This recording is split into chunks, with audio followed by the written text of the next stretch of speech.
Hi, I'm Julie Torrens. Welcome to my studio. So I want to talk to you about my first 3 months on YouTube, what it has been, what it hasn't been, things like, am I making any money? Was it what I expected? All those kinds of things. So I started my YouTube channel right about 3 months ago, and this is the beginning of July of 2022. So what are the things that I didn't expect? I didn't expect the setups to be so long. Now I'm into mixed media, and so that means I need to use a lot of supplies so that I can present a tutorial. So getting the supplies not only handy, but out of frame and yet reachable, those kinds of things, that setting up. For a 1 hour video, that takes me about an hour to get set up. I'm getting better at it, so maybe that number's down to 30 minutes, but it still takes a minute to get that together. What else was a surprise? Well, things like you cannot cough, snort, sneeze, burp, any of these kinds of things for an hour if you're doing a video like I am. That's not easy. You would be surprised. I was surprised at noise. I understood that, your microphones pick things up that are aberrant to what you're trying to do. But you can sound quiet as a church mouse, but you can hear the neighbor or something outside. So, timing and considering when things are going to not only be quiet where you live, but neighbors doing lawn work or kids hollering because they just got home from school. I mean, and these are all good things, but when you're trying to make a video, it can affect the end result. So the noise kinds of things, that surprised me a little bit.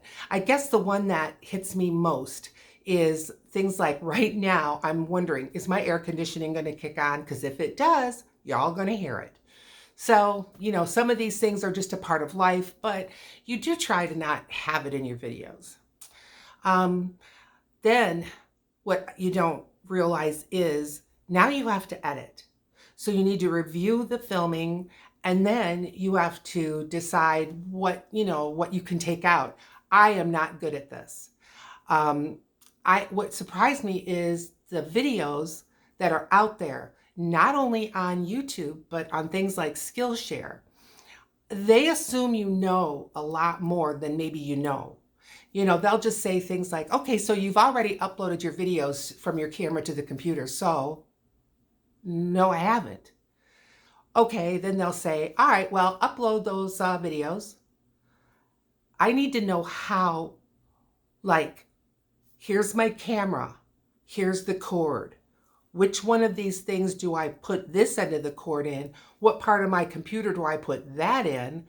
And then all of a sudden, my camera is uploading every picture, including random things from maybe websites that I was looking at. No, I don't want all that. And that takes time. And I didn't know how to stop it.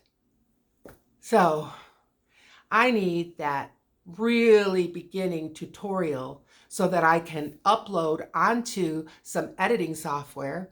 And there's a lot of them out there. And I've worked with a few, and they're good. But I got to get my film from my camera to my computer and teach my computer to put it someplace that I can find it. That is a surprise. So my editing is pretty lousy. I haven't learned how to make a customized thumbnail, and yet that's one thing people will tell you. Let me give you some advice. I'm going to help you out. Oh, you need customized thumbnails. Okay. And I can take pictures on my camera, no problem. I can even take those pictures and I can change them to add some text or add some starbursts or whatever I want. I can do that. But then I've got to upload it to YouTube and tell it see, now we're getting weight. So the technical side, I have a lot of learning to do, more than I expected. And when I take time to do the learning, I'm not learning anywhere near as much as I'd hoped. So there's that. All right, what about the money? Well, in 3 months, there is no money. That's for sure. Looking at my stats, and I am not an overnight success. I think that there are literally millions of us that are not overnight successes on YouTube, but we hear about the ones who are, and God bless them, good for them. I'm really happy. I didn't expect to do that because I'm not working with a topic that would be suddenly popular. So I started obviously with 0, and right now I am at 75 subscribers, and you need 1,000 subscribers for monetization. And then I have about 250 watch time hours, and you need 4,000 within a 12-month period to get the monetization. Now, people will tell you, well, the monetization doesn't really give you a whole lot. It does and it doesn't. It doesn't give you a lot of cash.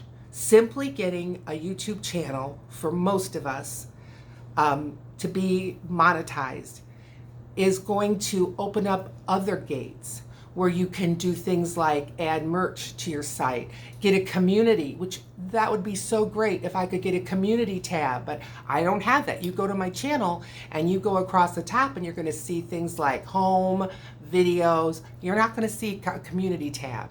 And I think that in my genre would be a big help. And there's other things like that. So I'm not able to utilize everything that I know YouTube has that you can use. I just don't, I'm not big enough, I'm not strong enough to be able to tap into that yet.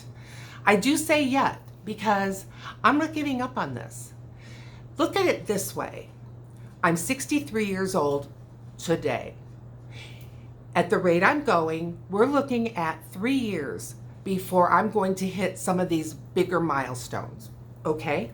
Well, in 3 years, I'm going to be 66 years old.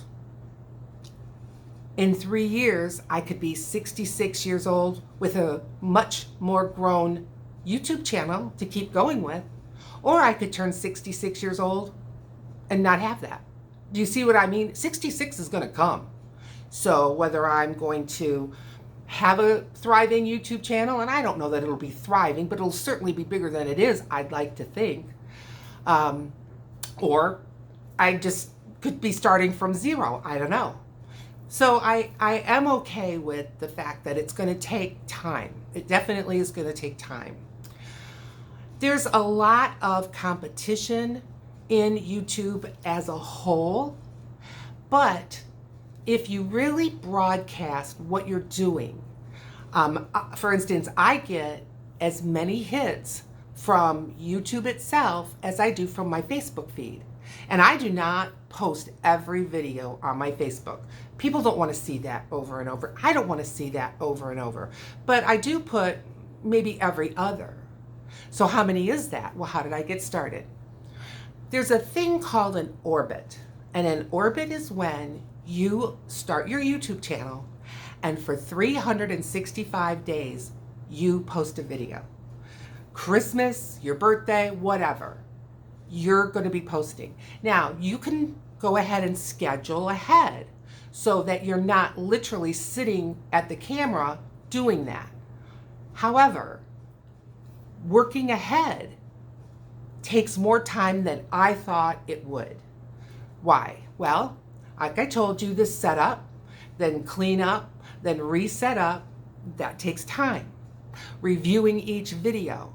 Well, if you're going to really review your videos, you're going to be sitting for as long as that video is. So if I do a half-hour tutorial, now I have a half hour of simply looking at that video and seeing where I need editing. Am I going to post it? Did it turn out okay?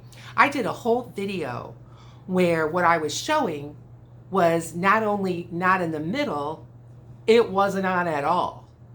So, there's those kinds of things that come up. So, You're making your videos, you're scheduling them ahead, and I did one video a day, posting it for the first 30 days. Because the other thing I read on multiple sources was that once you have 30 videos available, you have a better chance of someone watching your video and then maybe looking at to see if you have another one. But if you only have one or two other ones to choose from, they may just move on.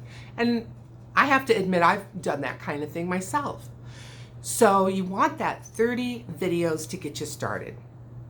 So I did that. And now the other 2 months, I've been posting every other day, thereabouts. So about 3 videos a week. Now I still have a full-time job. Granted, my full-time job only takes me away from the house 3 days a week. So, you know, that's a little bit better than if I was doing 5 days a week. But still, I've got, you know, a scheduling thing going on, and I have family, I have other things, so I cannot just work my job and do YouTube and call it a day. That isn't going to work for anybody. You got to get groceries, you got to eat, you got to put gas in your car, you got to do laundry, you know, all those things that YouTube seems to forget about when we're watching video after video. Whoever thinks about, I wonder when she gets her laundry done. So another thing that didn't surprise me, but it's only because I have experience in this in the past. You see, back in the early 200s, I worked for a doctor's office in a virtual office working from home. So I was accustomed to, when you have a job that comes from your home, people don't really consider that time the same as if you are leaving your home and going off to a job. That has changed with more virtual offices and more people working from home, and that's good. We needed that. However, there still is just a bit of a misunderstanding. So what are you doing today? Well, I'm doing YouTube videos. Oh, so you're free? No, I'm doing YouTube videos. Yeah, but you know, let's go out. Okay, where's the disconnect? Now, if I would say, well, I got to go to work. Oh, okay. Well, I'll check in with you tomorrow. See, it's kind of just an automatic thing that people don't always take work at home, period, as serious. And then I think YouTube is considered fun, hobby, entertainment. So, you know, if I would say, well, I'm going to do some watercolor painting. Oh, good. Well, then let's go out. But if I'm saying I'm doing a YouTube video of watercolor painting because at 66 and 8 months, I'm hoping to retire, nobody wants to hear all that. Nobody wants to hear all that. So again, I wasn't surprised, but it is something that I'm dealing with, and maybe you're going to have to deal with too. It's just the time that you put forth towards YouTube, it is going to be looked at a little differently in the level of seriousness that it is for you as it may be for other people that want you to babysit their children or want you to run errands for them or whatever.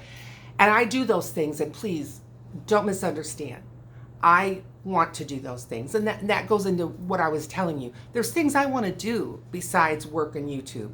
And for me, work and YouTube are kind of lumped together. It's not my joy, pleasure like it is when I get to spend time with my grandson. That's never can be recovered if I don't do it. And so I do need to have that balance. And we all do. We do. So what else was the surprises or the things I didn't expect? I guess the other thing is how much I thought I knew and how much I thought I didn't know. The camera work, the lighting, it all came faster to me than I had expected. I was able to work around those things and get them to work successfully and get them to work consistently, video after video. So I thought that would be harder than it is. And so that was a great surprise. Lighting is everything. If people can't see what you're doing, or if it's blurry, and you know, YouTube does bring you up to high definition if you hand them high definition. So people do watch YouTube videos on their high definition televisions. It needs to be clear in sound and it needs to be properly lit. That's your main thing. It's not focus. Focus is a big part, don't get me wrong, but lighting is a big thing. But I am being able to manage that, I think, pretty good. The other thing that surprised me was YouTube Shorts. How important are they? Well, let me give you an example. I did a YouTube short that got over 2,000 watches. Not watch time, watches. One of my regular tutorials will get anywhere from 7 up to over 60 or 70 views. Just depends. And I don't really know yet. I haven't quite honed in on what it depends on. It may simply be how much YouTube puts it out there. I don't know. Again, you do have a really good platform to study your analytics, and so you can really see where those lines are.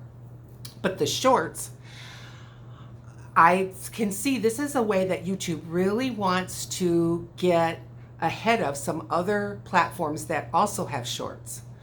So they are more important than I thought they were. And although I don't get a lot of watch time, 2,000 times 15 seconds, it'll still add up. It'll still add up towards my goal of 4,000 watch time hours. So I'm not poo-pooing it. Thing about shorts, it can take as long or maybe even longer to set up for a short. And a short is where I need to do 1 take, 2 take, 3 takes, because I'm trying to show something in 15 seconds. And you're lucky if people watch it for 10. So the YouTube Shorts, it's a bigger part of my process than I realized, and it's bigger in YouTube's eyes than I realized. But it's a good thing. So I hope if you've been considering starting a YouTube channel, maybe this helped a little. I hope so. And in the meantime, please like. It helps us so much. Subscribe and share this video with your friends. Thanks.